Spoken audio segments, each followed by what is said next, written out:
साथ वो उत्पन्न होते हैं और इस शरीर के नष्ट होने पर नष्ट होते हैं। इनको जो पृथक पृथक रूप से जान लेता है वो ब्रह्म को जानता है। चलिए,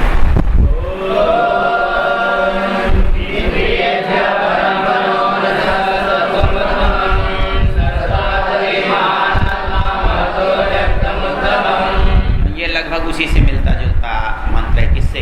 इंद्रियेभ्य पराह्यर्था अर्थेभ्यश्च परम मन मनसस्तु परा बुद्धि बुद्धेरात्मा महान पर। यहाँ कहता है इंद्रियेभ्य परम मनो, मन इंद्रियों से आगे है। मनसः सत्वमुत्तमम, बुद्धि उससे आगे है।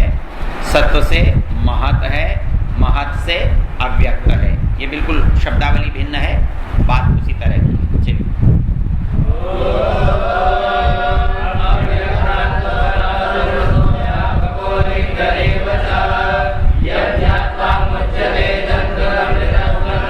चलिए, अब इनको जो व्यक्ति अलग अलग समझ लेता है, अव्यक्त से आगे पुरुष है और ये पुरुष कैसा है? व्यापक है और अलिंग है। व्यापक है मतलब जड़ जीव चेतन सब में विद्यमान है, और अलिंग है, उसको कोई पहचान नहीं है, कोई बता नहीं सकता कि इस तरह का जो होता है वो ईश्वर होता है, कोई पहचान वाला नहीं है। और जो इस बात को जान लेता है उसको ज्ञात्वा जंतु अमृतत्वम गच्छति, उस अमरता को प्राप्त हो जाता है। चलो,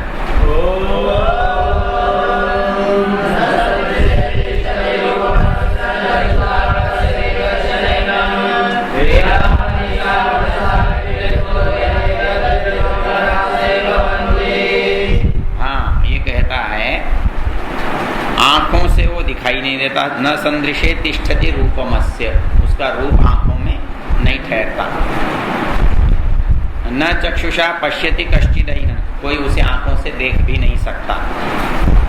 हृदा मनीषी मनसा विकृत, तो वो क्या करता है कि जो उसे मन से पकड़ता है, मनीषी जो है वो मन से पकड़ता है, वो अमृत हो जाता है। जो उसको आँख से पकड़ना चाहता है, जो उसको हाथ से पकड़ना चाहता है, जो और चीज़ों से पकड़ना चाहता है, वो उसके कटों में नहीं आता। जो उसे मन से पकड़ता है वो अमृत हो जाता है। बाकी दोनों पंक्तियाँ आप पढ़ चुके हो। आगे 12वां,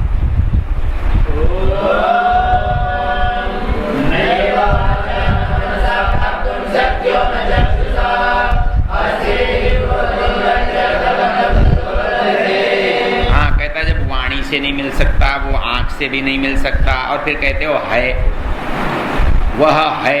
तो जब है तो आँख से नहीं मिलता, न कर्मेंद्रियों से मिलता, न ज्ञानेंद्रियों से मिलता, तो फिर कैसे माने कि वो है? इनके अतिरिक्त वो किस चीज़ से प्राप्त होता है, उसको अगली पंक्तियों में कहता है।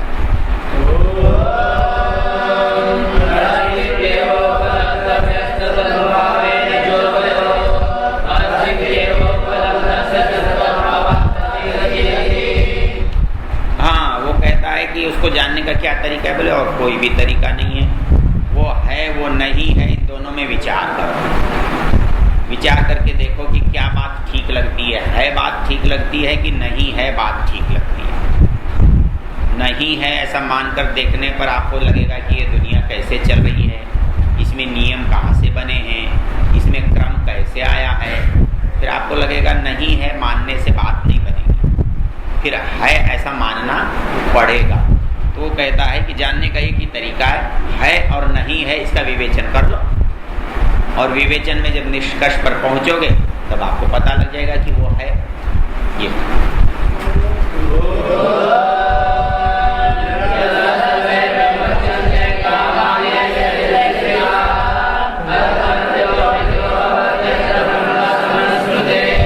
कहता है जिस दिन तक आपके मन में किसी चीज को पाने की इच्छा है उस दिन तक वो वहां नहीं है।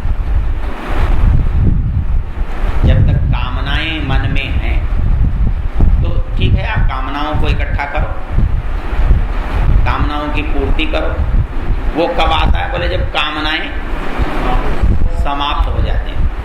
तो कहता है कि यदा सर्वे प्रमुच्यन्ते कामा यस्य हृदि श्रिता, हृदय में विद्यमान समस्त कामनाएं जिस दिन छूट जाती हैं, अथ मर्त्यो अमृतो भवति, तब मर्त्य जो है, मर्त्य क्यों कहते हैं इसे? मर्त्य क्या होता है? मर्त्य मरने वाला। और इस संसार को क्या कहते हैं? मर्त्य लोक। लोक मतलब संसार। कैसा संसार? इसमें आदमी मरते पैदा होते रहते हैं। तो मर्त्य है अमृतो भवति, जब उसके अंदर से इच्छाएं समाप्त हो जाती हैं तब मर्त्य क्या हो जाता है? अमृतो भवति, अमृत हो जाता है।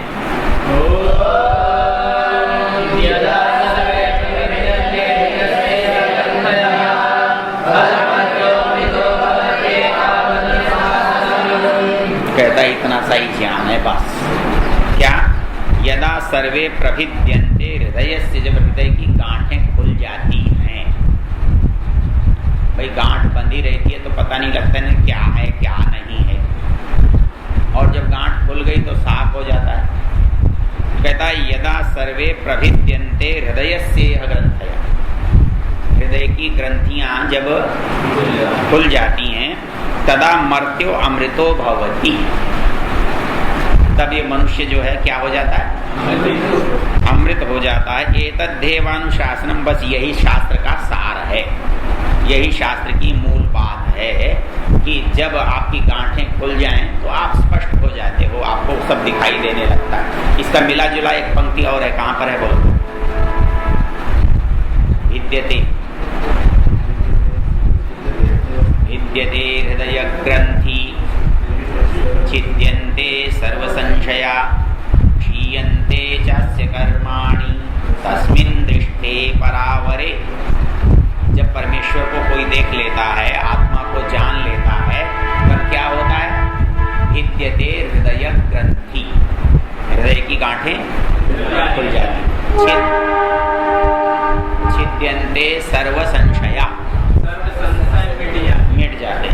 क्षीयन्ते चास्य कर्माणि, और उसके जो कर्म हैं वो क्षीण हो जाते हैं। तस्मिन् दृष्टे परावरे, जो सबसे परे है, जब उसको देख लेते हैं तब मनुष्य की ये परिस्थिति हो जाती है।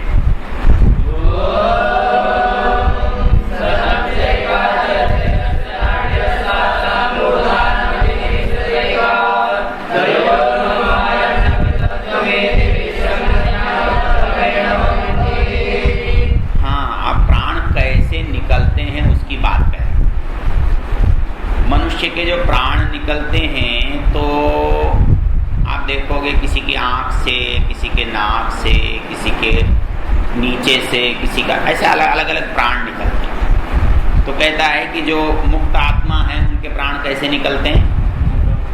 मूर्धा से।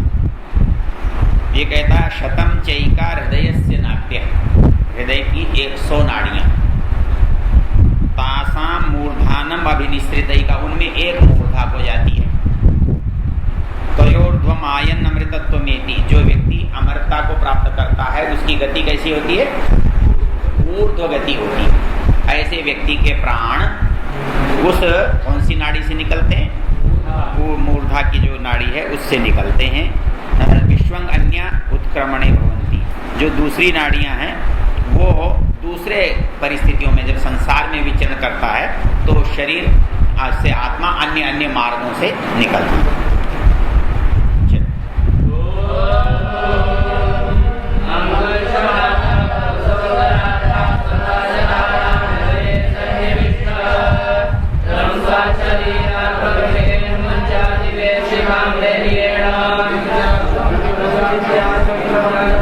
तम विद्या क्षुत्रम अमृतम, तम विद्या क्षुत्रम अमृतम। यहाँ 2 बार समाप्ति का सूचक है। कहता है अंगुष्ठ मात्र पुरुषो अंतरात्मा, हमारा जो अंतरात्मा है वो कहाँ है? अंगुष्ठ मात्र स्थान में। ये चर्चा छांदोग्य में आती है। छांदोग्य में बड़ा सुंदर एक प्रकरण है, वो कहता है दहरम पुंडरीकम वेश्म, हमारे हृदय में दहर कहते हैं छोटा, पुंडरीकम कहते हैं कमल जैसा, वेश्म कहते हैं घर। मतलब हमारे हृदय में कमल जैसा छोटा घर है। हृदयम पुंडरीकम वेश्म, उसमें क्या रहता है? कहता है कि उसमें आत्मा रहता है। बोले उसमें आत्मा कैसे रहता है? तो वो ये कहता है कि तुम वहाँ चले जाओगे तो दुनिया सब कुछ वहाँ मिल जाएगी। ये अनंत आकाश मिल जाएगा, ये सब ज्योतियाँ जो हैं वहीं मिल जाएंगी। तो वहाँ एक प्रश्न उसने उठाया है, बोले कमाल है, तुम्हारा ये हृदय जल जाएगा तो क्या सारा संसार जल जाएगा? कहता है नहीं नहीं, उसके जलने से कुछ भी नहीं जलता, और लेकिन उसको तुम जानने से वहाँ सब कुछ जान सकते हो। तो वो आत्मा का जो है स्थान, तो अंगुष्ठ मात्र पुरुषो अंतरात्मनि, वो पुरुष जो है उस अंगुष्ठ मात्र स्थान में रहता है। तो वो अंगुष्ठ मात्र स्थान पर व्यक्ति जानते नहीं है, उसके लिए इसने एक उदाहरण दिया है।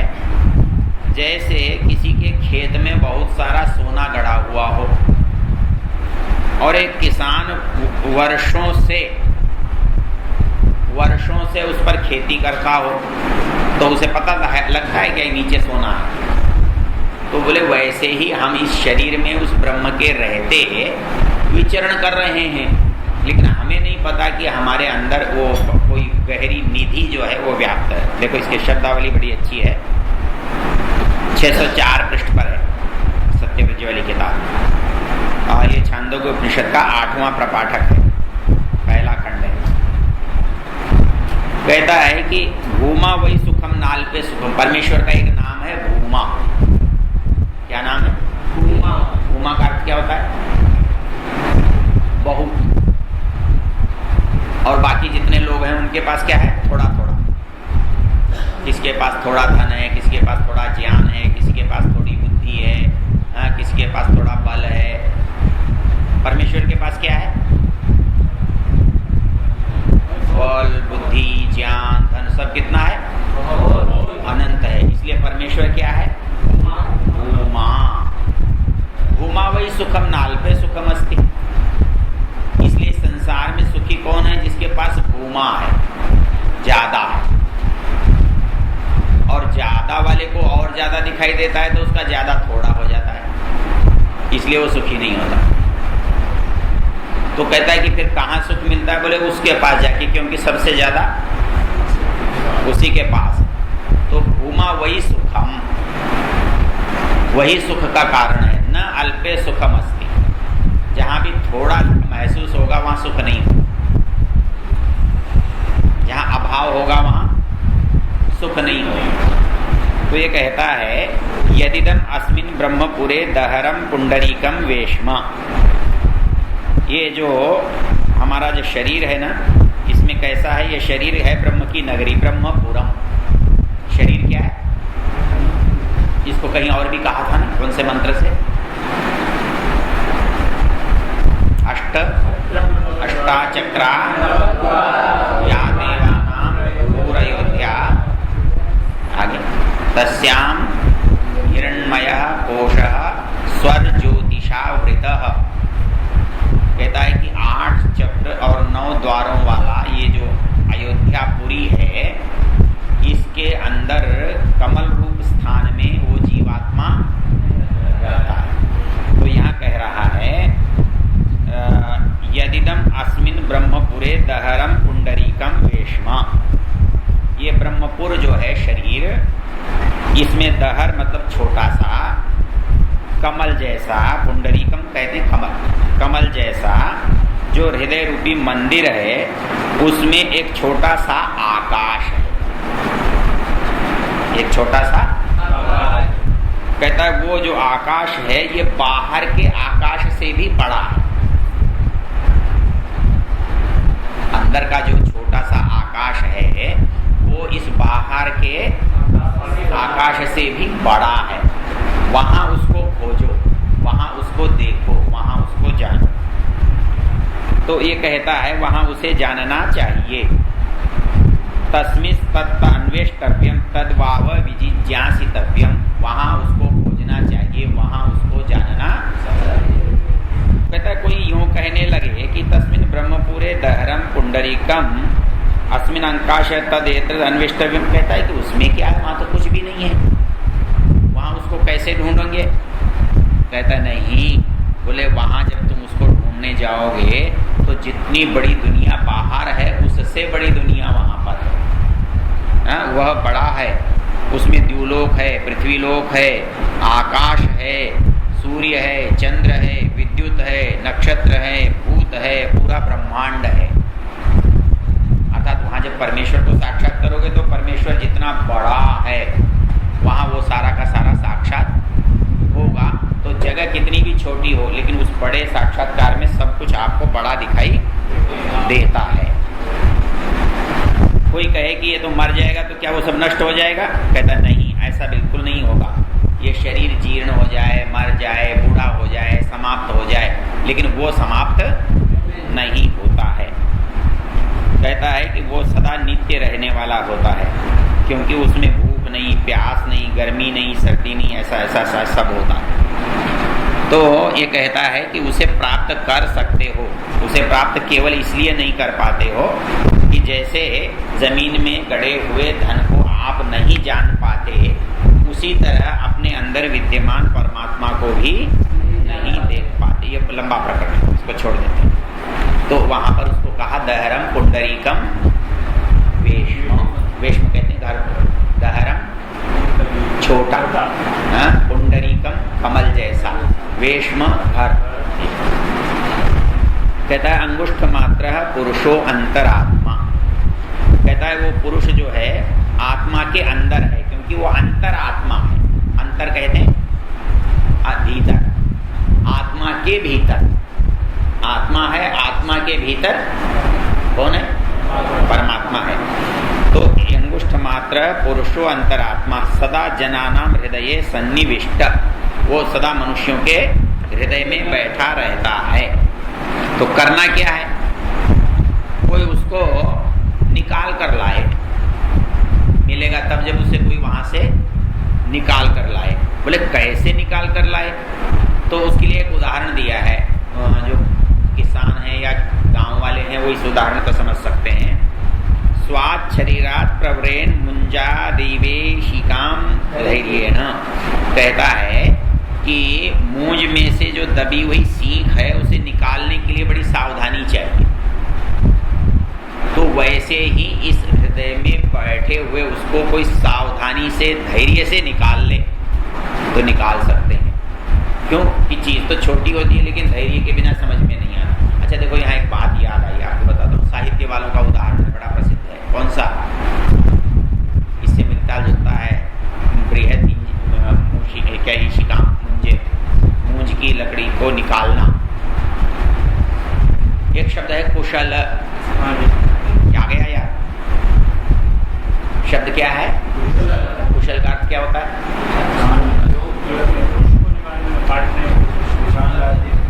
कुशल का अर्थ होता है चतुर। लेकिन कुशल शब्द बना कैसे? गुरु जी के बहुत सारे चेले होते थे, यज्ञ के समय कुशा की जरूरत पड़ती थी। कुशा कहते हैं एक डाब घास होती है, वो उसका पत्ता जो होता है वो पहना होता है, काट देता है हाथ। उसको ऐसे खींचोगे तो हाथ कट जाता है। तो गुरु जी भेजते थे तो बुद्धू बच्चे सब क्या करते थे? हाथ कटा के आ जाते थे। जो उनमें बिना हाथ कटाए कुशा लाता था वो क्या कहलाता था? कुशल। और इसलिए समझदार को, चतुर को कुशल। कुशान लाती, जो कुशा को लाने में समर्थ है वो कुशल। तो वैसे ही मूंज से उस ईशिका को निकालना वो सबके बस की बात नहीं, वो जल्दी टूट जाएगी। तो उसके लिए धैर्य चाहिए। तो उस हृदय में विद्यमान परमेश्वर को भी कौन पा सकता है? जिसके पास धैर्य है। बैठे रहे, जब तक नहीं निकले तब तक बैठा। हमारे यहाँ एक गिलहरी उसमें रहती थी बिल में, और एक बिल्ली ने देख लिया उसको। अब वो बैठी है, बैठी रही पूरे दिन, कभी तो निकलेगा। और वो भी बेचारे अंदर कितने देर बैठेगी। और जैसे ही बाहर निकली वैसे ही चल। बैठे रहो बैठे रहो बैठे रहो। तो ये कहता है कि कब तक, जब तक मिल न जाए, इतना धैर्य हो तब वो चीज़ हो सकती है, नहीं तो यहाँ पर ये बात समाप्त हो जाती है। आगे तो केवल ये लिखा है कि भाई इस कठोपनिषद का जो पढ़ते और सुनते हैं वो भी उनको वही लाभ हो जाता है जो नचिकेता को हुआ था। चलिए अब वापस चलते हैं, पीछे कहाँ से चलेंगे भला।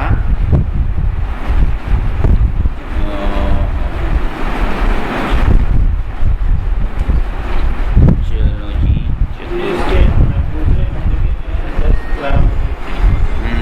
तो करा दिए थे ना, कराए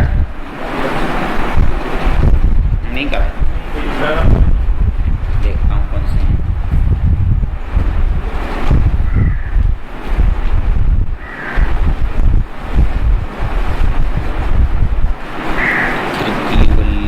द्वितीय वल्ली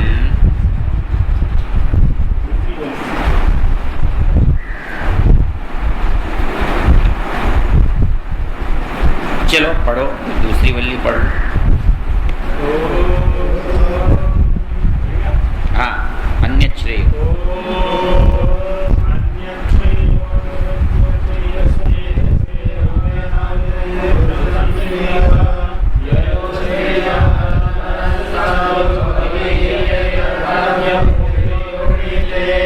कहता है दुनिया में दो तरह के प्रलोभन हैं, दो तरह के मार्ग हैं, दो तरह की बात हैं, दो तरह के रास्ते हैं। एक श्रेय मार्ग है और एक प्रेय मार्ग है। होता क्या है, प्रेय मार्ग सामने दिखाई देता है, ये लाभ होता हुआ, और श्रेय मार्ग जो है वो बाद में होता है। तो मनुष्य का स्वाभाविक रुझान जो होता है सामने देखता है, भाई आज बढ़िया हलवा बना है खा ले, वो सोचता है खा लो। दूसरा सोचता है खाने में कठिनाई हो जाएगी, अभी नहीं खाना। तो जो बाद का परिणाम है उसको जो सोच पाता है वो श्रेय मार्ग का अनुयायी है, और जो तात्कालिक लाभ के लिए उसको चुनता है वो प्रेय मार्ग का, जो प्रिय लगता है वो प्रेय, और जो कल्याण करने वाला होता है वो श्रेय। तो श्रेय और प्रेय दो मार्ग हैं और दोनों मनुष्य को अपनी ओर आकर्षित करते हैं। तो कौन व्यक्ति किस मार्ग में जाता है ये उसके बारे में कह रहा है। वो कहता है अन्य श्रेयो अन्य दुतैव प्रेय, दो मार्ग हैं, एक श्रेय और एक प्रेय। ये उभे नानार्थे पुरुषम सिनीत, ये अपने अपने कारणों से मनुष्य को अपनी ओर आकर्षित करते हैं, बांधते हैं। तयो श्रेय आददानस्य साधु, उन दोनों में जो श्रेय मार्ग चुनता है उसका तो कल्याण हो जाता है, और जो प्रेय मार्ग में चलता है वो अपने लक्ष्य से भटक जाता है, भ्रष्ट हो जाता है।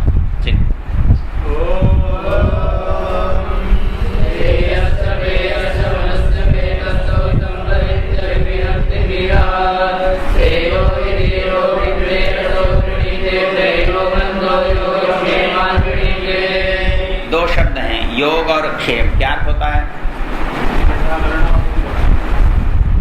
अप्राप्तस्य प्राप्ति योग और प्राप्तस्य रक्षण क्षेम। किसी से पूछते हो हाँ जी क्या हाल चाल है, क्या मतलब होता है क्या हाल चाल है? क्या हाल चाल है?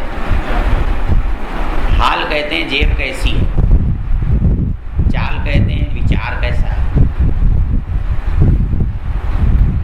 क्या हाल चाल है मतलब तुम्हारा जीविका का साधन कैसा है और तुम्हारी मनस्थिति कैसी है, तो तुम्हारा हाल चाल क्या है। हाल चाल पूछते हैं ना, हाल चाल पूछते हैं तो यहाँ पर ये पता नहीं हाल चाल होता क्या है। हाल जो है वो साधन और चाल जो है वो चरित्र विचार आचरण। तो हाल चाल मतलब दोनों परिस्थिति आपकी कैसी है। तो वैसा ही ये प्रयोग है, क्या है, योग और क्षेम। तो श्रेय और प्रेय ये दोनों उसके सामने होते हैं, तो मनुष्य दोनों में से किसी एक का चुनाव करता है। तो चुनाव कैसे करता है? कि विविनक्ति धीर, जो धीर मनुष्य होता है वो तो श्रेय को चुनता है, और जरा जल्दबाज होता है, जल्दी लाभ चाहता है, वो प्रेय को चुनता है। तो मंदः योगक्षेमात् प्रेयः वृणीते, जो मंद बुद्धि होता है, जो केवल सांसारिक लाभ के लोभ को करता है, वो मंदः है, वो योगक्षेम की चिंता में पड़ा रहता है। और जो धीर है वो श्रेयः वृणीते, वो श्रेय मार्ग का चुनाव करता है।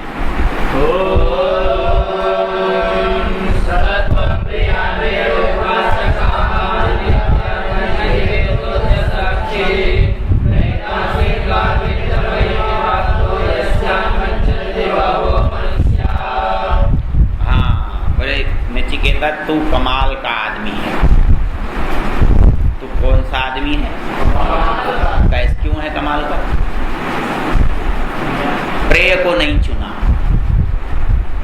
प्रेय को नहीं चुना उसने। किसको चुना?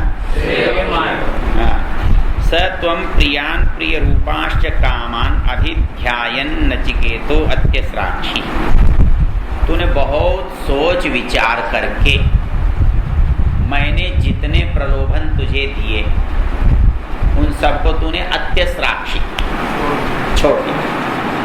नैताम श्रृंकाम विप्तमयीम अवाप्तो, मैंने जो जंजीरें, जो जाल तुझे बांधने के लिए फेंका धन का, वित्तमयीम, उस पर तू फंसा नहीं। जिसमें यस्याम मज्जन्ति बहवो मनुष्य, सामान्य मनुष्य जिसमें फंस जाते, डूब जाते, तो उसमें नहीं फंसा, इसलिए तू श्रेय मार्ग का अनुयायी है।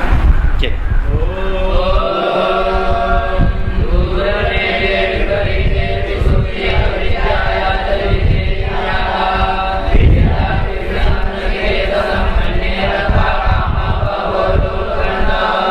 नचिकेता बहवो कामा त्वं न अलोलुपन्त।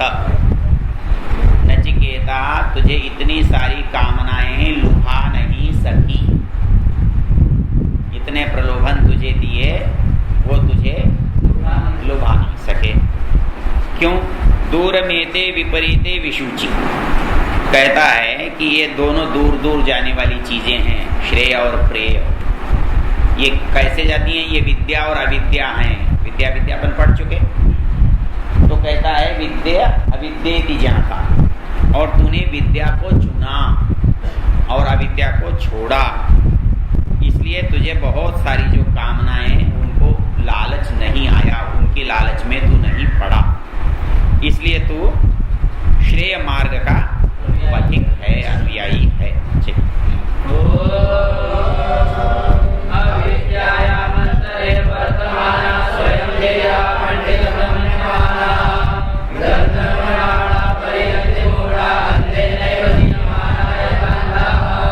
हाँ, बड़े पूरी पूरी गालियां ही हैं एक तरह से इसमें। कहता है अविद्यायाम अंतरे वर्तमाना, जो लोग अविद्या में प्रेय मार्ग में पड़े रहते हैं वो अपने आप को क्या समझते हैं? स्वयं धीरा पंडितम मन्यमाना, वो अपने को बड़ा पंडित मानते हैं, बड़ा दुनियादार, बड़ा सफल आदमी समझते हैं। वो दंद्रम्यमाणा पर्यंती मूढ़ा, दंदनाते हैं, अपने को चतुर समझते हैं, टेढ़े मेढ़े मार्गों पर चलते हैं, और वो मूढ़ क्या करते हैं? पर्यंती, भटक जाते हैं। जैसे कैसे भटक जाते हैं? अंधे नैव नियमाना यथान्धा, जैसे कोई अंधा किसी को ले चले तो कितने अच्छे मार्ग पर ले जा सकता है, वैसे ही ये दुनियादार लोग किसी भी आदमी को अपने पीछे चलाकर अंधे की तरह अंधे को ले जाते हैं।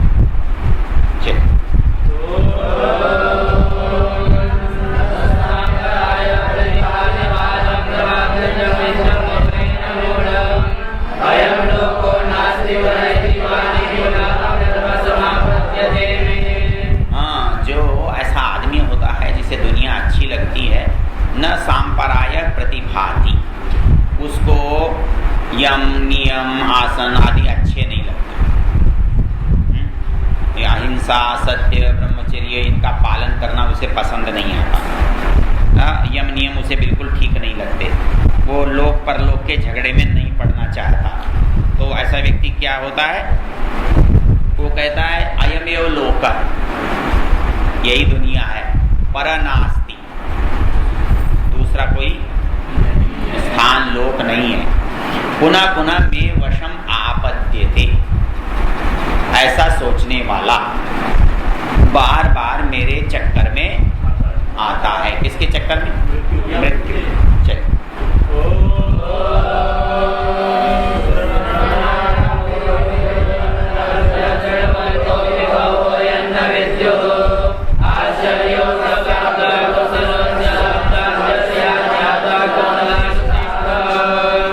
कहता ये ज्ञान ही ऐसा है, क्या करें। हाँ, श्रवणायामपि बहुभिर्यो न लभ्य, लोगों को सुनाओ, उनके कुछ भी पल्ले नहीं पड़ता।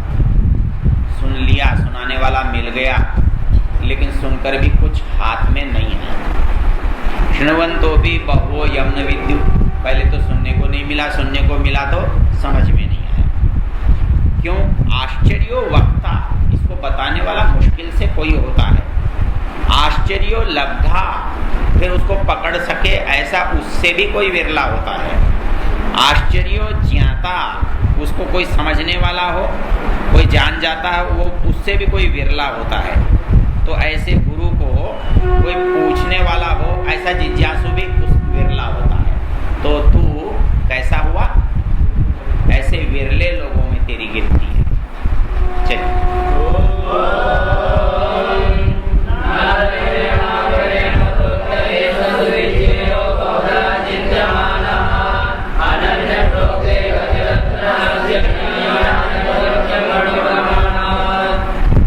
हाँ, ये मार्ग ऐसा है, जब तक कोई इसे योग्य गुरु नहीं मिलता तो पकड़ में नहीं आता। अनन्य प्रोक्ते न गतिरत्रस्त, जब तक कोई व्यक्ति इसका जानने वाला आपको उंगली पकड़कर न चलाए, तब तक ये मार्ग की आपको पहचान नहीं हो सकती।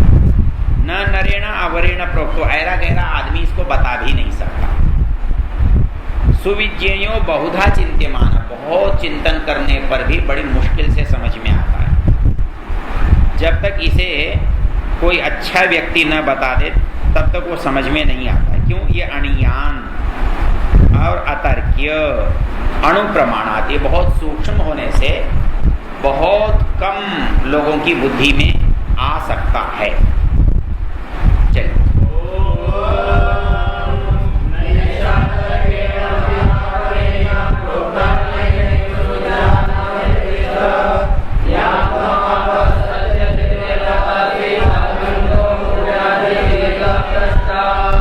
कहता है नचिकेता, तेरे जैसा पूछने वाला भी दुनिया में दूसरा नहीं होगा।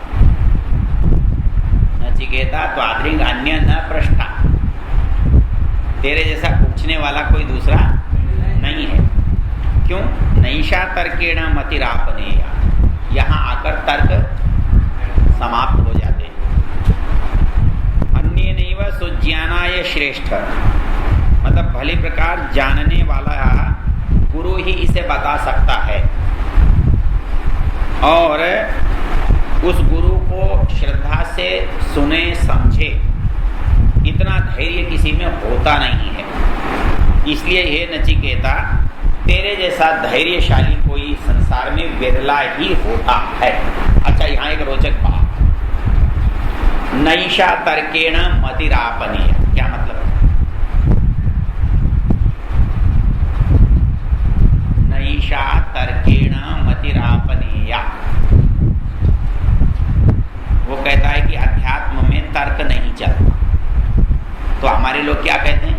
गुरु के आगे तर्क नहीं करना, गुरु ने जो कहा गलत। मतलब तर्क अनुभव पर समाप्त होता है, बुद्धि में तर्क चलता है। इसलिए जब तक बुद्धि की बात है तब तक तर्क चलेगा,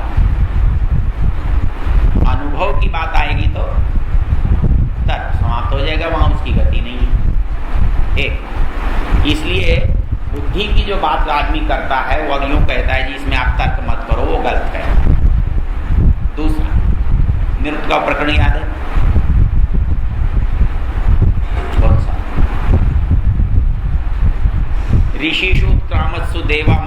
मनुष्यान अब्रुवन कोनो ऋषिर भविष्यति।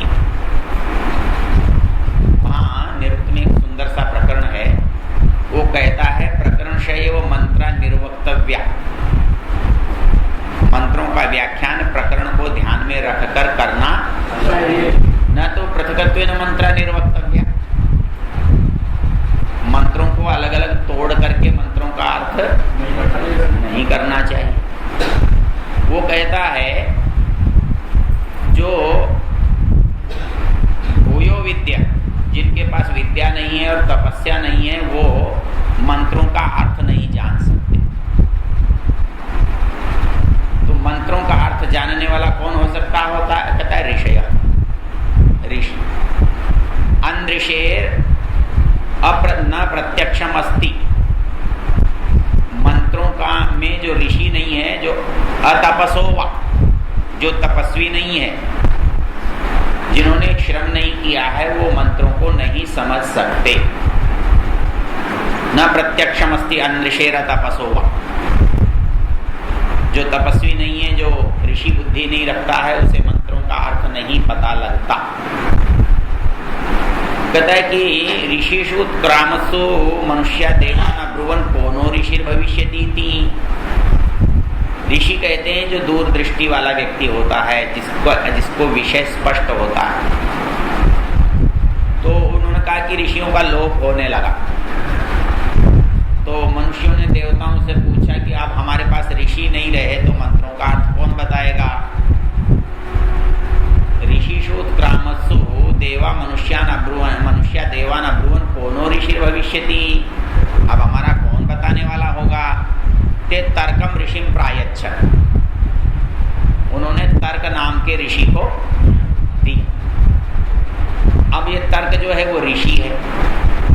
तो कहता है कि जो ऊहा रखते हैं, ऊहा कहते हैं सूझ, तो यद किंचित अनुचान ऊहति आर्षम तद भवति, जो एक बुद्धिमान व्यक्ति ऊहा से तर्क से कुछ जानता समझता है, उसको आर्ष कहते हैं। आर्ष मतलब ऋषियों का मान्य, ऋषियों का कहा हुआ, ऋषियों के अनुकूल, उसको आर्ष कहते हैं। जिसके कहते हैं ना आर्ष गुरुकुल है हमारा। आर्ष गुरुकुल का मतलब होता है ऋषियों की पद्धति वाला। अब तर्क जो है वो है क्या? इसके लिए मनु महाराज कहते हैं तर्क जो है कुल्हाड़ा है। तर्क क्या है? कुल्हाड़ा, एक बंदूक है। बंदूक की गोली कहाँ चलेगी? पूरब में कि पश्चिम में?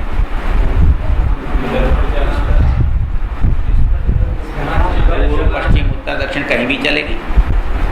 जब पहले पहले अमेरिका ने पाकिस्तान को शस्त्र दिए, उस समय रक्षा मंत्री होते थे कृष्ण मेनन, है ना? आपके समय में नहीं, बहुत पुराना। तो अमेरिका ने कहा कि हमने तो चीन के लिए ये हथियार दिए हैं। तो कृष्ण मेनन बोले दुनिया में ऐसी बंदूक आज तक नहीं बनी जो एक ही दिशा में चलती। दुनिया में ऐसी कोई बंदूक नहीं बनी जो एक ही दिशा में चलती। तुम कहते हो चीन के लिए बना, हो तो जिधर मुंह करेगा उधर चलेगी। तो तर्क क्या चीज है? कुल्हाड़ा है, किधर चलेगा? जिधर भी चाहो। इसलिए कहाँ चलना चाहिए, इस पर शास्त्र का नियम बोलो।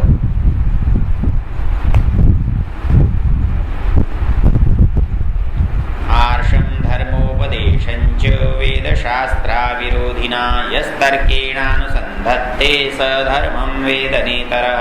मनु महाराज कहता है धर्म जानने के लिए तर्क तो चाहिए, लेकिन तर्क उल्टी तरफ नहीं चलेगा। आर्षम धर्मोपदेशम, ऋषियों की बात होनी चाहिए, धर्म का उपदेश होना चाहिए। तर्क कैसा होना चाहिए? वेद शास्त्रा विरोधिना, वेद और शास्त्र के विरुद्ध चलने वाला तर्क नहीं चलेगा। आप अपने कोई काटने के लिए तर्क बनाने लगे तो कैसे चलेगा? तो तर्क का उपयोग तो हो सकता है, लेकिन लक्ष्य के अनुकूल। माली की कैंची चलती है, चलती रहती है, लेकिन पेड़ को खत्म करने के लिए नहीं। वैसे ही तर्क का उपयोग अविरोधिना वेद शास्त्रा विरोधिना तर्केण, वेद शास्त्र से अविरुद्ध तर्क से जो खोज करता है उसे धर्म का पता चलता है, दूसरे को नहीं। मतलब धर्म में तर्क तो चाहिए, लेकिन कैसा तर्क चाहिए? वेद शास्त्रा विरोधिना। हाँ, मतलब आप तर्क से वेद को भी काट सकते हो, जैसे आपका आदित्य मुनि मूर्खानंद है। नई पुस्तक आई है, हाँ हाँ, वो तो आप अपने बाप को भी कह सकते हो, क्यों नहीं कह सकते? कोई भी चीज कुछ भी कही जा सकती है, वो सच होती है, बुरी नहीं होती, लेकिन वो ग्राह्य नहीं। वेद में है, सब है, लेकिन वेद में है आपको किस दृष्टि से दिख रहा है, सवाल तो इतना है।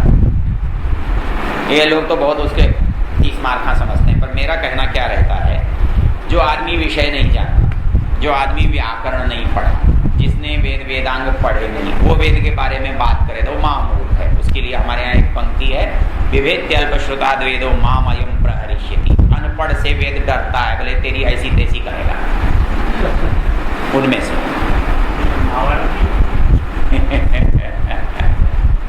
विभेद्यल्पश्रुताद् वेदो माम अयं प्रहरिष्यति, ये तुझे ठोकने वाला है।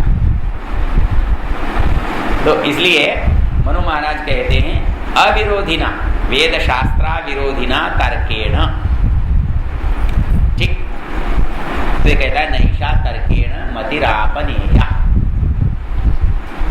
तो अब ये तर्क से इस रास्ते पर नहीं चला जाता।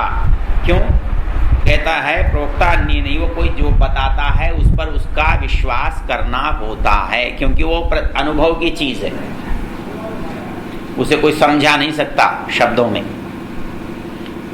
याम त्वाम आपः सत्य धृतिर बतासी, तूने सच्चे धैर्य को धारण किया है, इसलिए तेरे जैसा कोई पूछने वाला इस दुनिया में नहीं है। चल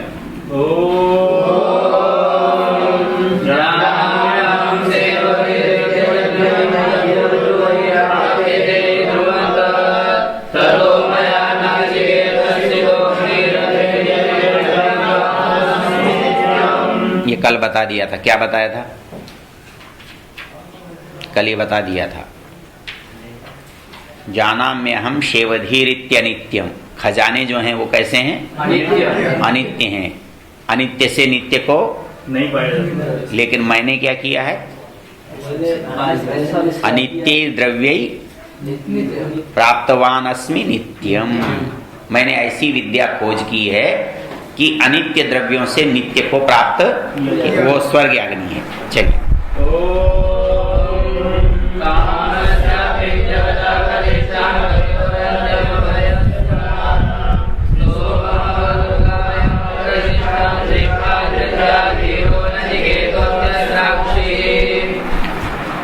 हाँ, पहला है कामस्य आप्तिम पुत्रैष्णा, जगतः प्रतिष्ठाम लोकैष्णा, और महादुर्गायम प्रतिष्ठाम वित्तैष्णा। कहता है कि नचिकेता, तूने इन तीनों को अत्यसाक्षी, तीनों को छोड़ दिया, इसलिए तू इस धैर्य से ब्रह्म को जानने की योग्यता रखता है। चल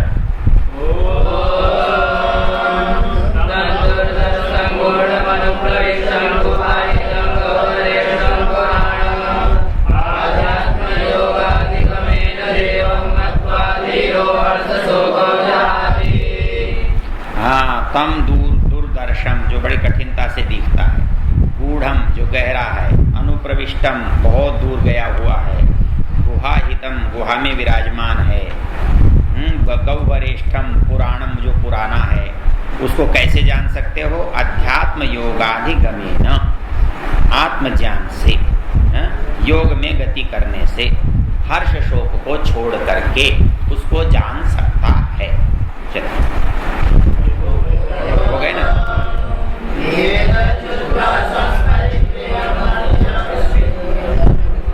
ये पूरी बल्ली हो गई। आगे समाप्ति तक बचवा दिया था आपको। अब तीसरे में क्या चीज है बांचने की देख लो। आगे की ये 3 मंत्र बचे हुए। कौन से? शुरू के 2 मंत्र। 2 हैं, चलो उनको भी कर लो।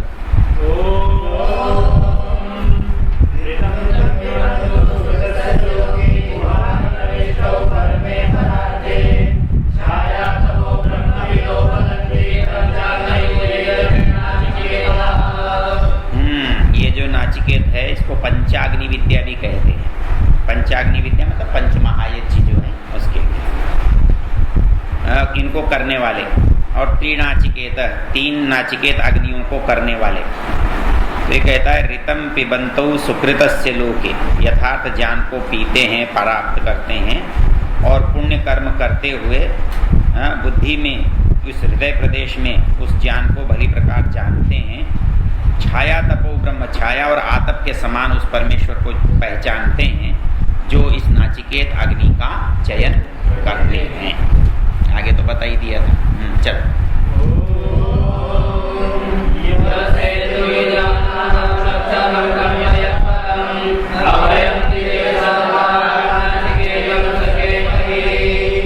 भगवान करे कि हम उस नाचिकेत अग्नि को प्राप्त कर सकें। कैसी है वो नाचिकेत अग्नि? यह सेतु ईजानानाम, जो यज्ञ करने वालों के लिए क्या है? सेतु है, पुल जैसा। अक्षरम ब्रह्म यत् परम, जो परम अक्षर ब्रह्म है।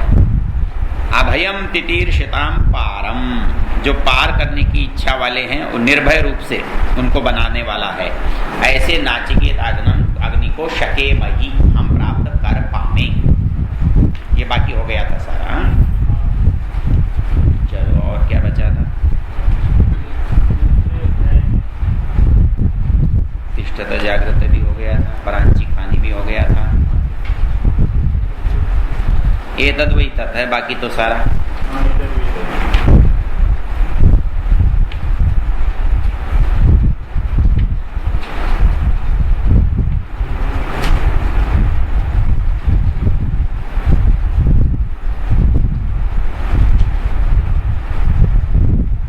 केवल शब्दार्थ देखना तो बांच लो भले। चलो चौथी वल्ली में 2-3 तो ये कराई दिए थे। तो ये होगा तीसरे से। चलो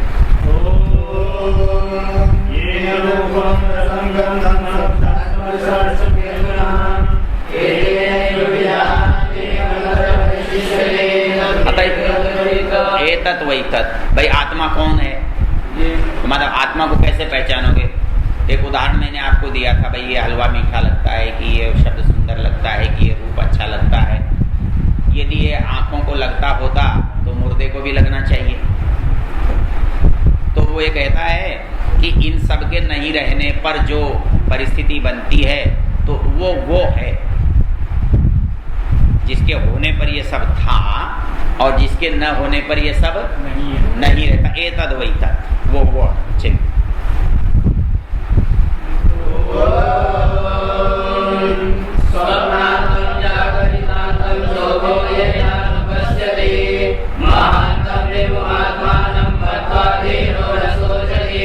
हाँ, मतलब सोने का अंत और जागने का अंत। स्वप्नांतम जागरितांतम चोभौ ये नानुपश्यति। ये मनुष्य जागता है और सोता है, तो उसको कैसे पता लगता है कि मैं ही हूँ? कल बताया था ना कि 4। तो जिनसे वो पता लगता है वही वो आत्मा है। अर्थात मैं वही हूँ जो सोया था, मैं वही हूँ जो उठा हूँ। तो ये बोध जिसके द्वारा होता है वो वह आत्मा है।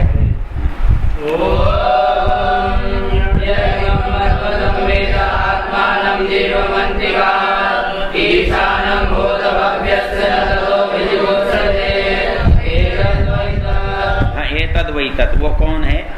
तो कहता है जीवात्मा को जहाँ आनंद आता है, जीवात्मा जहाँ जाकर आनंद का अनुभव करता है। उसके जितने निकट जाता है उतना अधिक आनंद होता है, और उससे दूर होता है तो उसे ग्लानि होती है, दुख होता है। इसलिए जो इंद्रियों की सत्ताओं से परे है उसको आत्मा कहते हैं।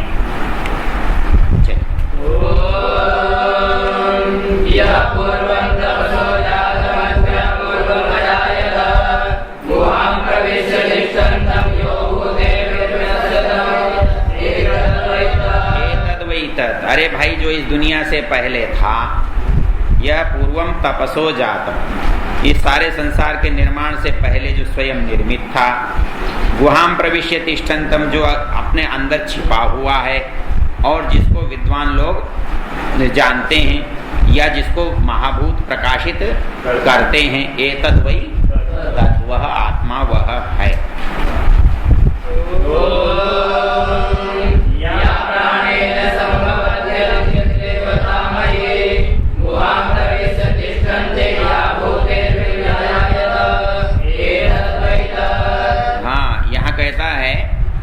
जैसे दो तत्व हैं, सोम और अग्नि, स्त्री या पुरुष, तो परमेश्वर दोनों ही है। तो पुरुष रूप में ब्रह्म है तो वो देवता रूप में स्त्री है। तो कहता है सा प्राणेन संभवत्यदितिर देवतामयी, वो देवतामयी अदिति है। गुहाम प्रवश्य तिष्ठन्ति, और वो गुहा के अंदर विराजमान है और वो भूतों से प्रकाशित हो रही है, संसार की वस्तुएं उसे प्रकाशित कर रही हैं, वही वह एतत् वै तत्।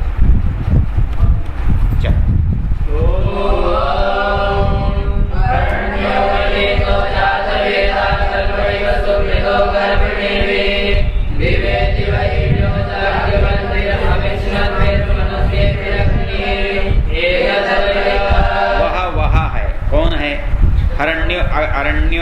अरण्योर निहितो जातवेदा, जैसे जातवेदा वनस्पतियों में विद्यमान है, जैसे गर्भ गर्भिणी में विद्यमान है। दिवे दिव ईद्यो जाग्रवद्भिर हविष्मद्भिर, जो ऐसे ही जो जागने वाले हैं, दिन दिन जो उपासना करने वाले हैं और जो अपना सर्वस्व अर्पण करने वाले हैं, ऐसे मनुष्य जिसको प्राप्त करते हैं या जिसकी उपासना करते हैं, एतद् वै वह है।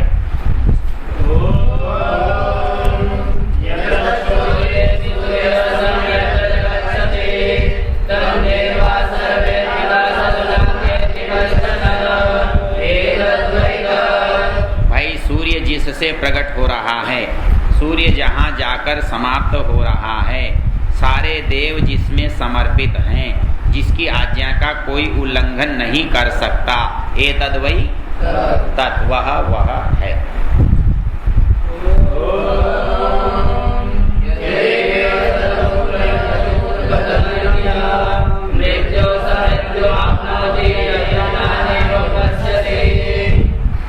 जो मतलब नहीं है में है की भावना कर रहा है। यदेव तदमुत्र, जो यहाँ है वही वहाँ है। यदमुत्र, जो वहाँ है, तद वही यहाँ है। वो इस बात को समझने वाला मृत्यु से मृत्युम आपनोति, वो मृत्यु को पार कर जाता है, मृत्यु को प्राप्त कर लेता है। ये नाने व पश्यति, जो इस तथ्य को यथार्थता से समझ लेता है। मतलब इसमें नानत्व की बुद्धि समाप्त होकर के उसी एक की बुद्धि विराजमान होती है। चलिए,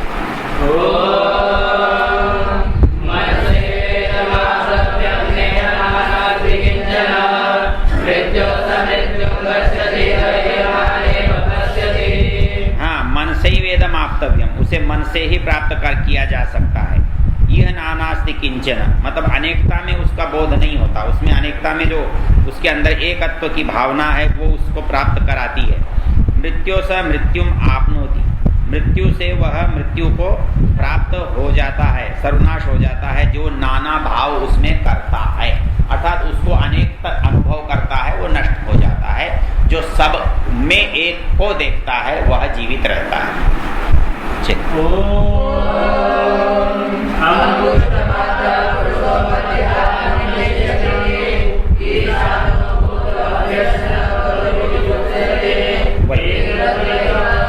अंगुष्ठ मात्र पुरुष, वो अंगुष्ठ मात्र परमात्मा मध्य आत्मनि तिष्ठति, आत्मा के मध्य में विराजमान है।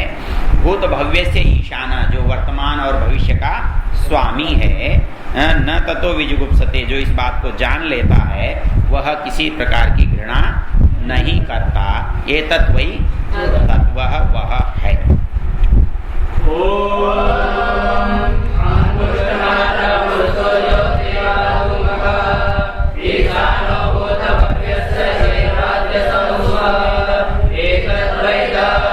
हाँ, वो अंगुष्ठ मात्र जो पुरुष है, ज्योति व अधूमक, मतलब वो प्रकाशमान है, उसकी ज्योति कैसी है? अधूमक, मतलब आग में जैसे धुआं न रहे, जो चमक उस समय होती है, ऐसा। ईशानो भूत भव्यस्य सैवाद्य, वह आज भी ऐसा ही है और कल भी ऐसा ही होगा। एतद् वै तत्।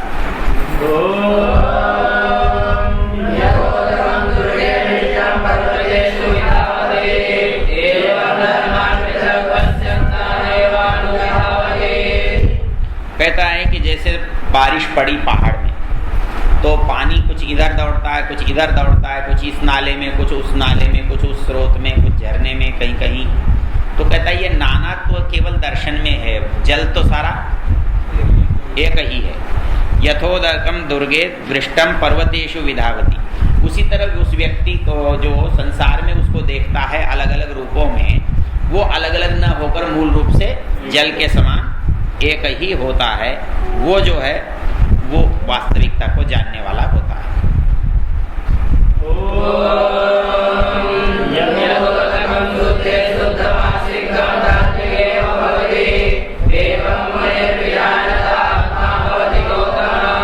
जिस समय मनुष्य का आत्मा अत्यंत पवित्र हो जाता है, तब वो परमेश्वर में ऐसे मिल जाता है जैसे शुद्ध जल में मिल जाता है।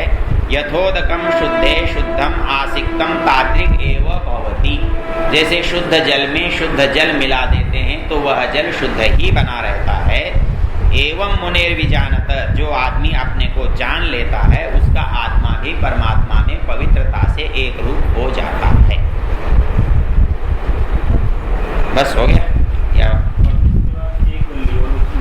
चलो वो भी कर लो भाई, उसको क्यों छोड़ते?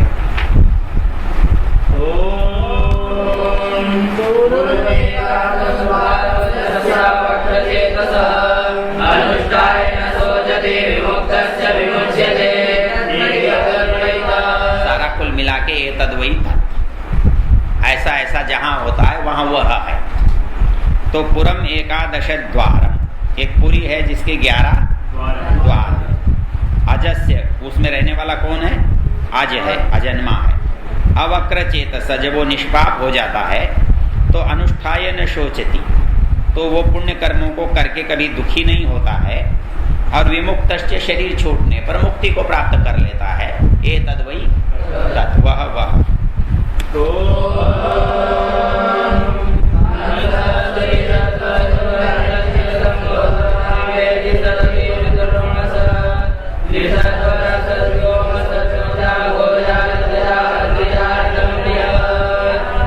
ये वेद में भी आया 2 जगह पर, शायद यजुर्वेद में ही आया है, और एक जगह ऋग्वेद में भी आया है। हंस है शुचिषत, हंस कहते हैं किसको? क्यों कहते हैं? अच्छा, सरस्वती का वाहन क्या है? क्यों? हंस विद्वान को कहते हैं और सरस्वती विद्या को कहते हैं। तो विद्या किस में रहती है? इसलिए सरस्वती का वाहन क्या है? वो बना दिया पक्षी। ये मूर्खता की बात है। हंस विद्वान को कहते हैं, सरस्वती विद्या को कहते हैं। और सरस्वती का जो वाहन है वो क्या है? तो क्यों विद्या कहाँ रहेगी? तो फिर वो पक्षी में रखने से क्या मतलब है?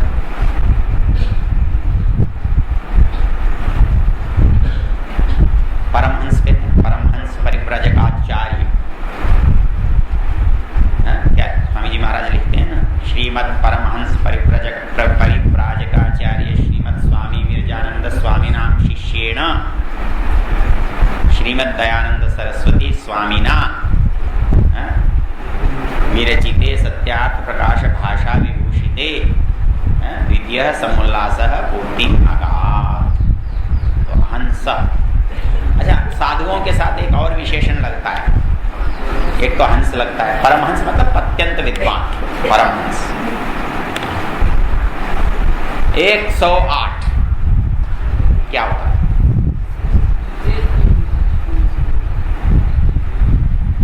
1008 क्या होता है? नहीं, मुझे मीमांसक जी ने बताया था। एक पुस्तक है हमारे यहाँ, उसमें लिखा हुआ है, उन्होंने पुस्तक मंगवाई पुस्तकालय से।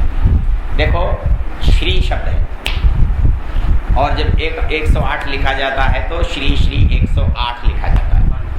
तो इसका मतलब होता है इस आदमी के नाम के सामने 108 बार श्री लगेगा। श्री श्री श्री श्री श्री श्री श्री श्री श्री ऐसे लगाओ तो लिखते हैं श्री 108। श्री 108 का मतलब है 108 बार श्री लगाने का जो सम्मान है वो। इसी तरह 1008 श्री श्री 1008 अर्थात इनके सामने श्री कितनी बार लगेगा? 1000। और इससे भी ज्यादा लगता है तो क्या लिखता है? अनंत श्री विभूषित। ये महामंडलेश्वरों के नाम के आगे देखना, अनंत श्री विभूषित। तो कितनी बार श्री लगा? अनंत श्री। अच्छा, इसका एक और नियम है, नेपाल नरेश के सामने लगता था क्या? पंचम श्री। राजा को 5 श्री लगते, श्री श्री श्री श्री। मतलब वहां ये भी है कि दुश्मन को कितने लगते, पत्नी को कितने लगते हैं, बच्चे को कितने लगाने पड़ते हैं, राजा को कितने लगाने हैं। तो श्री जो प्रतीक था कि हमारे इसके साथ क्या संबंध है? नहीं, अब पढ़ी होगी पुस्तकालय में, ऐसा मुझे ध्यान है। ये तो पुरानी चीज है, कोई नई चीज थोड़ा। खाली आप देखते हो अनंत श्री विभूषित लिखा हुआ, अब ये कभी नहीं समझ में आता कि अनंत श्री विभूषित का मतलब क्या होता है। 108, अरे 108 क्या? 1008, 1008 क्या?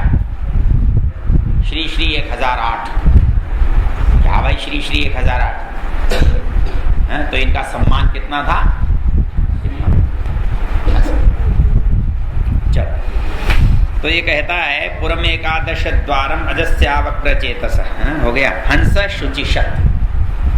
अब ये कुछ उपमा दे रहा है। ये आत्मा कैसा है? हंस है, वसु है, होता है, अतिथि है। ये आत्मा क्या है? हंस है।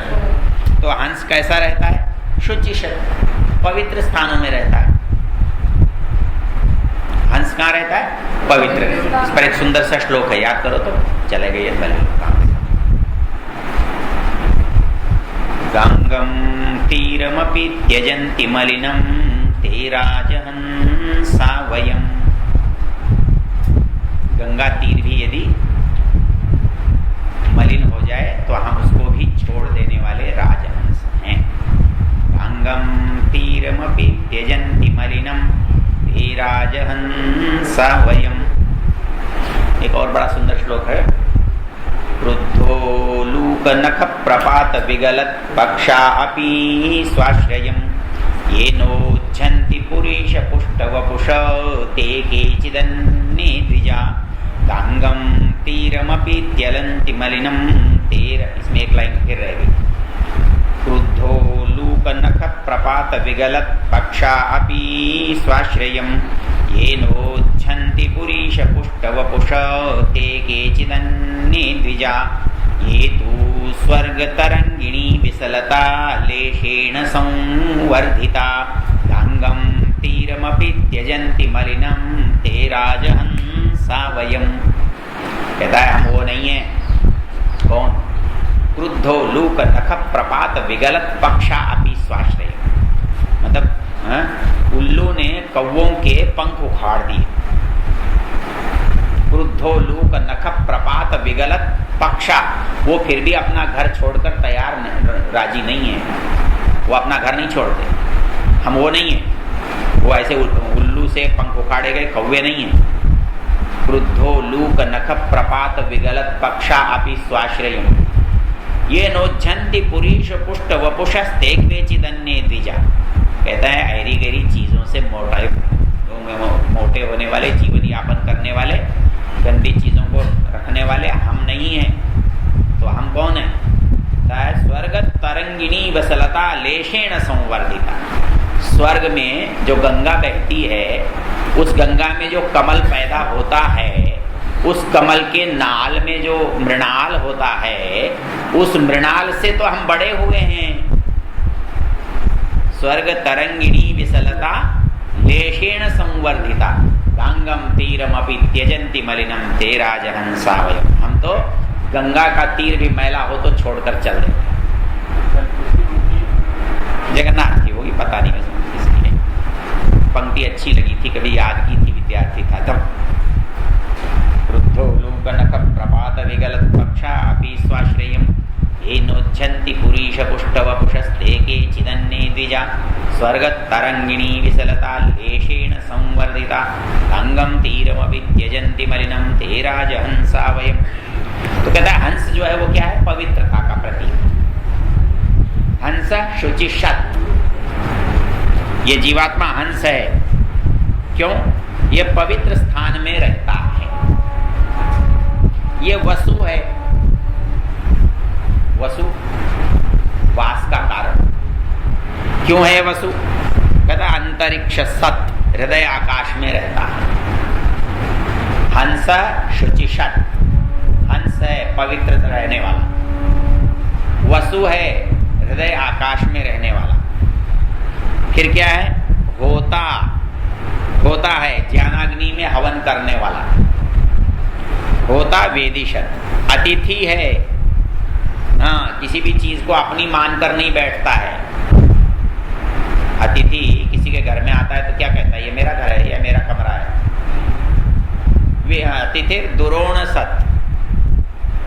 हाँ, केवल अतिथि जो क्या होता है? दुरोण सत, केवल ऐसे घर में रहता है जो जिसका बंधन या आसक्ति नहीं होती। तो हंस शुचिशत, वसु अंतरिक्ष सत, होता वेदिशत, अतिथिर दुरोण सत। ऐसा वो क्या होता है? नृषत, वरसत, ऋतसत, व्योमसत। तो वो उसके लिए विशेषण दिए। वो नृषत घर में रहने वाला, वरसत अच्छे स्थान में रहने वाला, ऋतसत सत्य में रहने वाला, व्योमसत आकाश में रहने वाला। सत मतलब निवास करने वाला।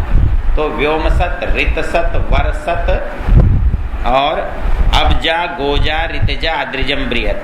अबजा, अब कहते हैं जल को। तो कहता है गोजा पृथ्वी पर होने वाला, ऋतजा सत्य में होने वाला, अद्रिजा पर्वत पर होने वाला है, और ऋतम बृहत सत्य और महान है। तो वो आत्मा कैसा है? महान आत्मा है। तो उसके ये विशेषण है, ये स्थान है।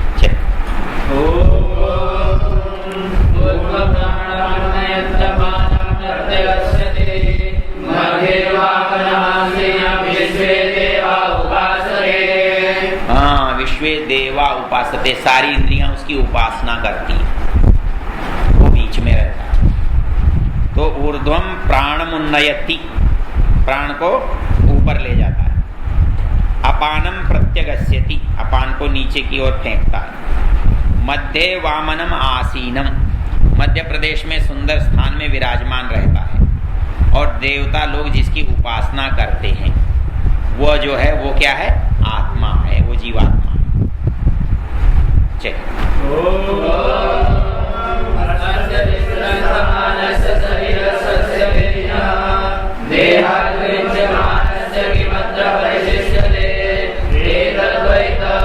हाँ, बोले आत्मा कौन है? बोले ऐसे तो नहीं पता लगेगा। कहता है कि अस्य विसृंस मानस्य शरीरस्थस्य देहिना, जब शरीर के अंदर से ये निकलने लगता है ना, और ये निकल जाता है और शरीर पीछे पड़ा रह जाता है, तो वो जो पड़ा रहने के बाद निकला ये तद वही, वह जिसके कारण से ये शरीर जिंदा था वो वह है। चल,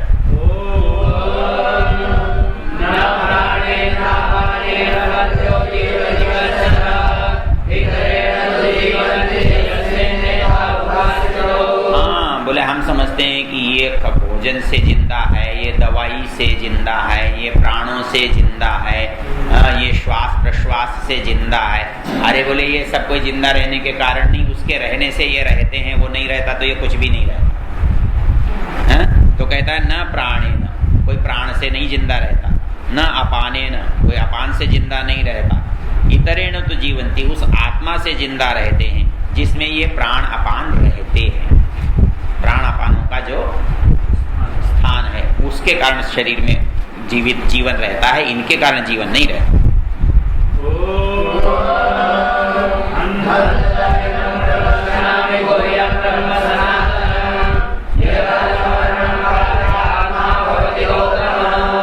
वो कहता है कि मरने के बाद आत्मा क्या होता है, मरणम प्राप्य आत्मा किम भवति, हे गौतम मरने के बाद आत्मा क्या होता है वो मैं ज्ञान तुझे दूंगा। हंत इदम प्रवक्ष्यामि गुह्यम ब्रह्म सनातन, वो जो सनातन ब्रह्म का गुह्य ज्ञान है वो मैं तुझे बताता हूँ।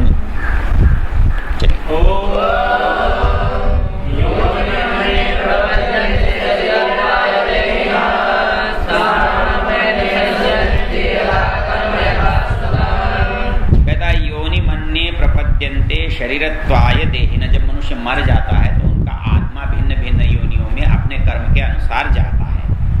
कैसे स्थान मन्ये अनुसंयंती, कुछ तो वृक्षादि योनियों को प्राप्त करता है, और यथा कर्म यथा श्रुतम, जिसका जैसा ज्ञान होता है और जिसका जैसा कर्म होता है वैसी उस जो आत्मा की स्थिति होती है मरने के समय वो वहां प्राप्त होता है।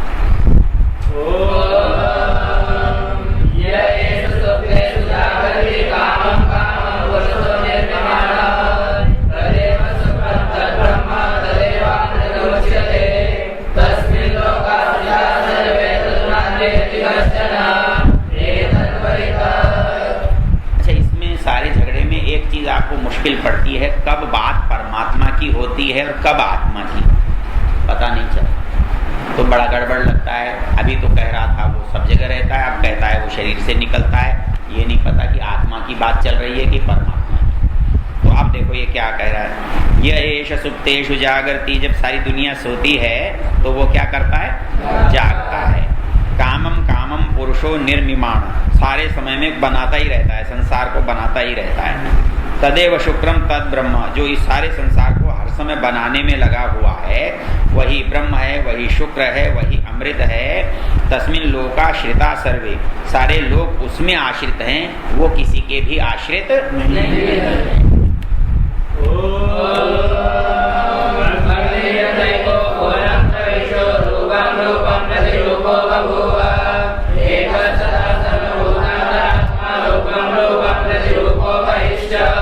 समझा रहा है कि वो परमेश्वर कैसा है। कहता है जैसे अग्नि तो एक है लेकिन आज भिन्न भिन्न वस्तुओं में भिन्न भिन्न दिखाई दे रही है। अग्निर यथैको भुवनम प्रविष्ट, एक अग्नि लोक में प्रविष्ट होकर के रूपम रूपम प्रतिरूपो बभुव, कहीं सूर्य के रूप में है, कहीं चंद्र के रूप में है, कहीं बिजली के रूप में है, कहीं आग के रूप में है, कहीं किसी और बिजली और रूप में है। तो कहता है अग्नि एक है लेकिन संसार में प्रविष्ट होकर के नाना रूपों वाली हो जाती है। वैसी एकस तथा सर्वभूतांतरात्मा, वैसे परमेश्वर एक होकर के समस्त भूतों में अंतरात्मा उनके अंदर प्रविष्ट होता हुआ नाना रूप धारण कर रहा है।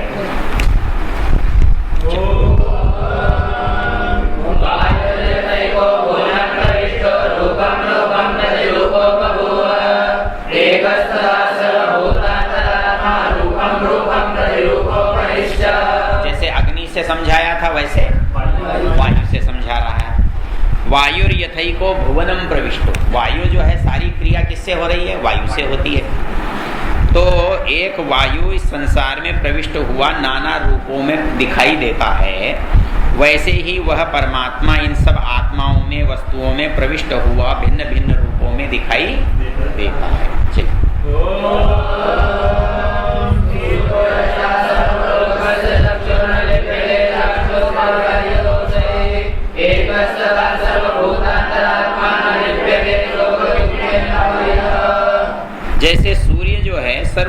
सर्वस्य चक्षु, सारे संसार की आंख है।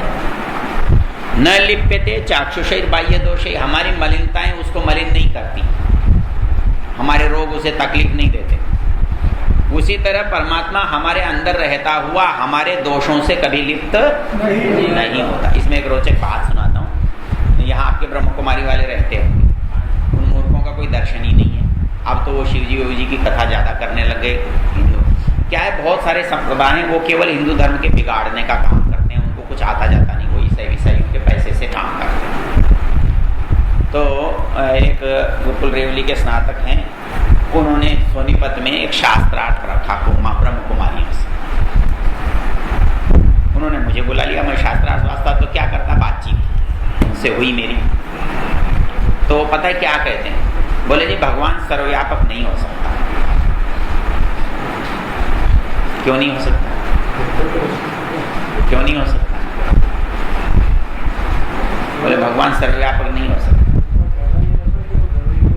हाँ, बोले गोबर में, विष्ठा में, कचरे में, सुअर में, गधे में, बोले भगवान कोई रहने की जगह है? बोले जी गंदगी में भगवान थोड़ी होता है। मैंने कहा तू क्या है जो खड़ा है? योग दर्शन का एक वो है पंक्ति, क्या है मालूम? स्थानात् बीजात् अवष्टंभात् निस्यन्दात् निधनादपि कायमादेयश उचत्वात् पंडिता यशुचिं विदु।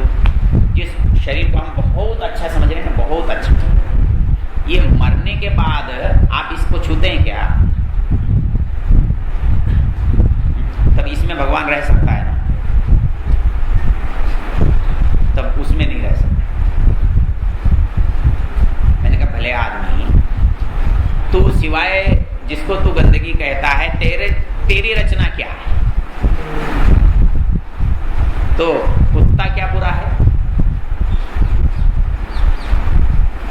कुत्ता कैसे बुरा है? गधा कैसे बुरा है? अच्छा, गंदगी जो शब्द है ना, ये सापेक्ष है। सापेक्ष है कैसे? एक बार हमारे एक वकील साहब थे, उन्होंने बड़ी प्यारी बात की। वो कहने लगे जी अपने और पराये की क्या पहचान है?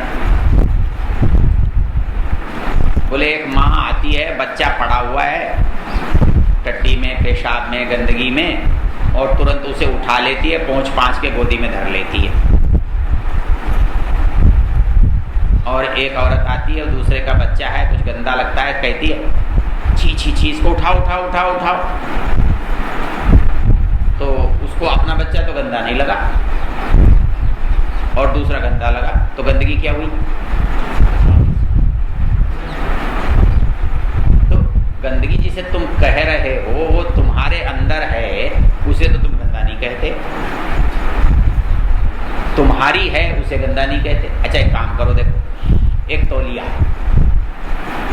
आपका है, हाँ हमारे एक मित्र हैं, उनका तौलिया कोई छू लेता है तो वो फिर उससे पहुंचते नहीं। हम अपने घर के व्यक्ति के तौलिए को तो काम में ले लेते हैं, और वहीं कहीं होटल में रखा हुआ कोई तौलिया हो तो, और हमसे पहले कोई थोड़ा सा उजली उजली वाला हो, ऐसा वैसा सा आदमी हो, और उसका तौलिया रखा और आपको दे दिया जाए, बोले लो साहब इससे काम चला लो,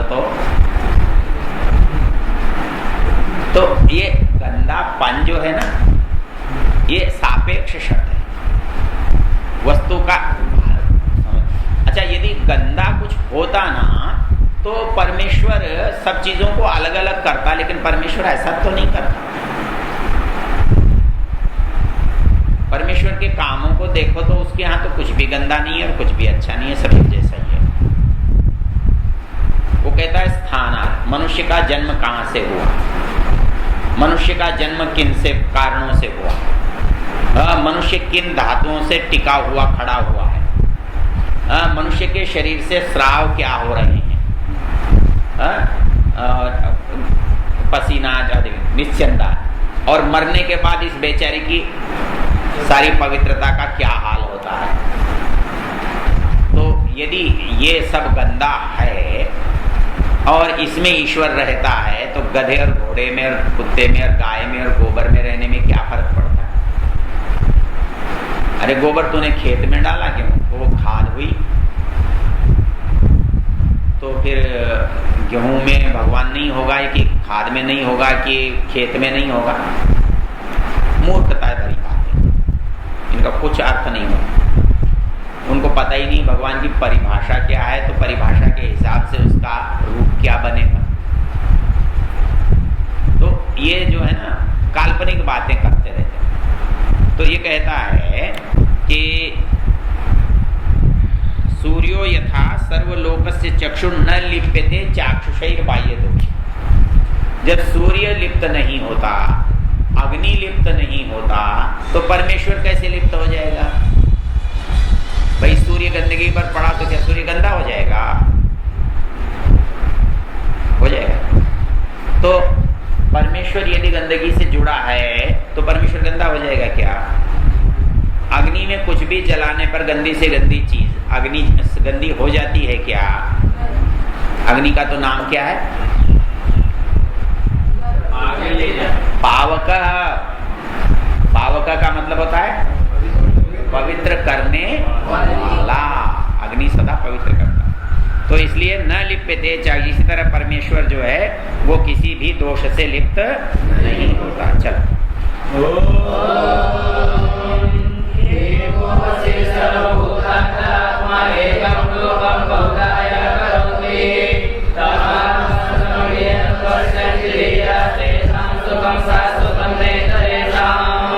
वो परमेश्वर कैसा है? एक है, वशी, सबको वश में, सर्वभूतांतरात्मा, सब प्राणियों की आत्मा में विराजमान है। एकम रूपम बहुधा यः करोति, स्वयं एक होते हुए भी नाना रूपों में प्रकाशित। ऐसे उस परमेश्वर को तम आत्मस्थम, उसको बाहर नहीं देख सकते।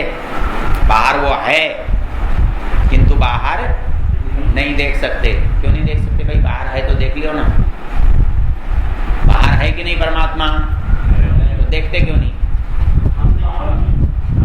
आत्मस्थम, वो हमको कहाँ दिखेगा? अपने पास होगा तो दिखेगा ना। तो आत्मस्थम ये अनुपश्यन्ति वो धीरा तेषाम शाश्वतम सुखम, वो शाश्वत सुख को प्राप्त होते हैं। न इतरेषाम, जो उसको नहीं पा सकते वो सुखी नहीं हो सकते। चल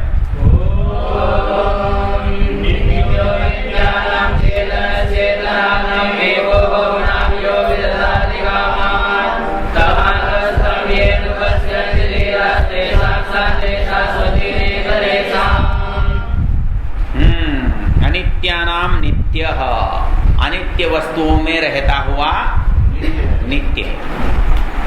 संसार की वस्तु बनती बिगड़ रही है, लेकिन वो स्वयं न बन रहा है न बिगड़ रहा है।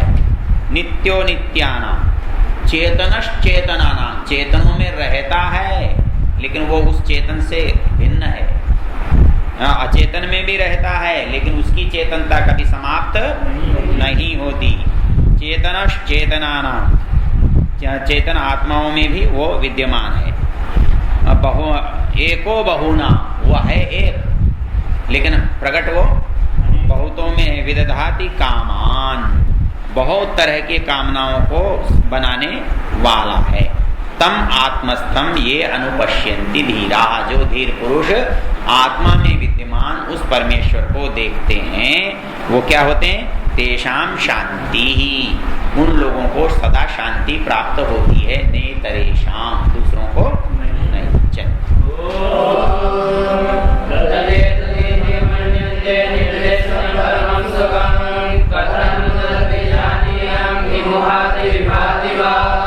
हाँ, ये कहता है अनिर्देश्यम। अनिर्देश्य मतलब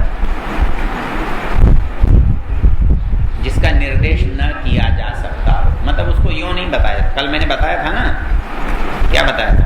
इसको यह कहकर नहीं बताया। हाँ, यह कहकर नहीं बताया जाता। देखो इसके बृहदारण्यक उपनिषद का कौन सा प्रकरण है जिसमें वो शास्त्रार्थ करते हैं? कौन कौन लोग? गार्गी या जीवल्क, उसमें एक नहीं है गार्गी, गार्गी दो 2 बार शास्त्रार्थ करती है, लेकिन करने वाले 8-10 लोग हैं और वो एक एक करके सारे उस याज्ञवल्क्य के पीछे पड़ जाते हैं और याज्ञवल्क्य से जब सवाल पूछने लगते हैं, ये देखो ये प्रकरण है 799 पेज पर, यह है बृहदारण्यक उपनिषद के 3 अध्याय का 4था ब्राह्मण। बृहदारण्यक उपनिषद के 3 अध्याय का 4था ब्राह्मण। तो ये कहता है कि उशस्त चाक्रायण प्रश्न पूछने के लिए खड़े हुए और उन्होंने कहा, हे याज्ञवल्क्य, जो साक्षात ब्रह्म है, जो अपरोक्ष है, जो प्रत्यक्ष है, जो इंद्रियों से दिखने वाला है, जिसको लोग आत्मा कहते हैं, जो सबके भीतर है, उसकी व्याख्या करो। जो आत्मा है उसकी व्याख्या करो। किसको कहा? याज्ञवल्क्य को, या उशस्त चाक्रायण ने किया। तो याज्ञवल्क्य बोले, एषते आत्मा सर्वांतर, यह तेरा आत्मा सबके भीतर है। उशस्त ने कहा कि कौन सा आत्मा सबके भीतर है? याज्ञवल्क्य ने कहा, वही जो प्राण द्वारा जीवन में दिखाई देता है। मतलब कैसे दिखाई देता है? हम प्राण ले रहे हैं, इससे पता लगता है कि वो है। ऐसे नहीं दिखाई देगा, वो है, इसको कोई नहीं बता सकता। अपान व्यान उदान के द्वारा प्रकट हो रहा है। यह तेरा आत्मा सबके भीतर है, यह आत्मा तेरा है, इसको तू जान। तो पता है उशस्त चाक्रायण क्या कहता है? उशस्त चाक्रायण ने कहा, याज्ञवल्क्य, ये कोई उस सवाल का उत्तर नहीं है। क्यों?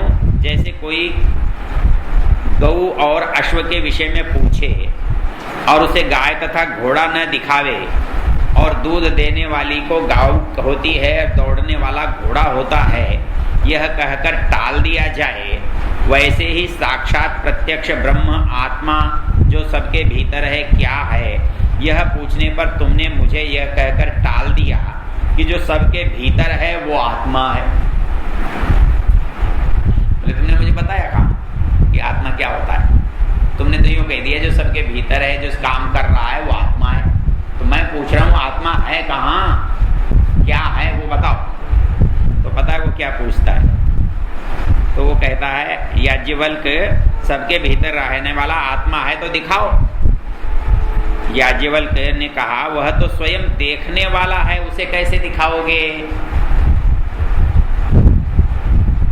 बात कुछ समझ में नहीं। जो स्वयं देखने वाला है उसे कोई कैसे दिखाएगा? कुछ समझ नहीं है। जो स्वयं दृष्टा है, अब दृष्टा जो है वो स्वयं को कैसे देखे? देखता उसको है जो दृश्य होता है, अपने से भिन्न है। वो कहते हैं लेकिन आत्मा स्वयं दृष्टा है, उसको कोई कैसे बता देगा? तो कहता है, वह स्वयं सुनने वाला है, तुम उसे कैसे सुनोगे? स्वयं मनन करने वाला है, तुम उसका कैसे मनन करोगे? स्वयं जानने वाला है, तुम वैसे उसे कैसे जानोगे?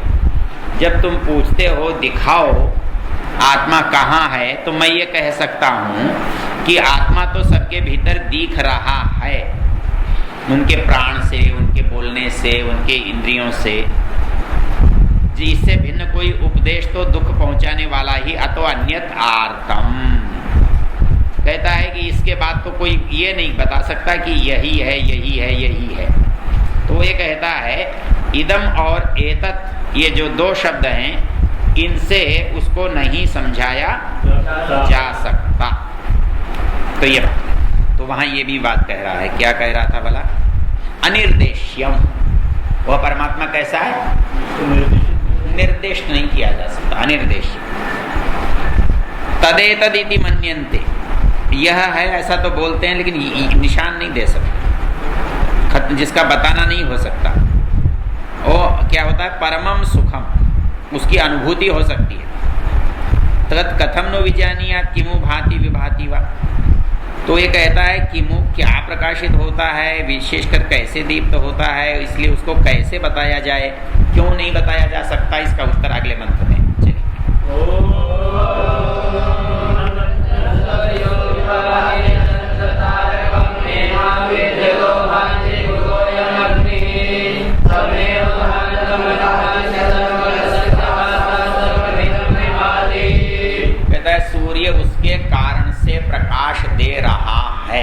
बताओ सूर्य उसको कैसे प्रकाशित करेगा? चंद्र उससे प्रकाशित है, अग्नि उससे प्रकाशित है, तो ये सब जिससे प्रकाशित हैं ये उसको कैसे प्रकाशित कर सकते हैं? न तत्र सूर्यो भाति, वहां सूर्य का प्रकाश नहीं चलता। न चंद्र तारकम, न चंद्र तारों का प्रकाश चलता। नेमा विद्युतो भांति, ये बिजलियां भी उसे प्रकाशित नहीं कर सकती। वो तो यम अग्नि, अग्नि का तो सामर्थ्य ही क्या है, क्यों नहीं कर सकती? तमेव भांतम अनुभाति सर्व, ये सारा प्रकाश तो उस अकेले का है जिनसे ये सब प्रकाशित सर्वम तस्य भाषा सर्वमिदं विभाति, ये सब पदार्थ प्रकाश करने वाले उसके प्रकाश से प्रकाशित हैं, इसलिए इन पदार्थों से उसको प्रकाशित नहीं किया जा सकता। हो गया? चलो जी, आपका कठोपनिषद भी 5 दिया।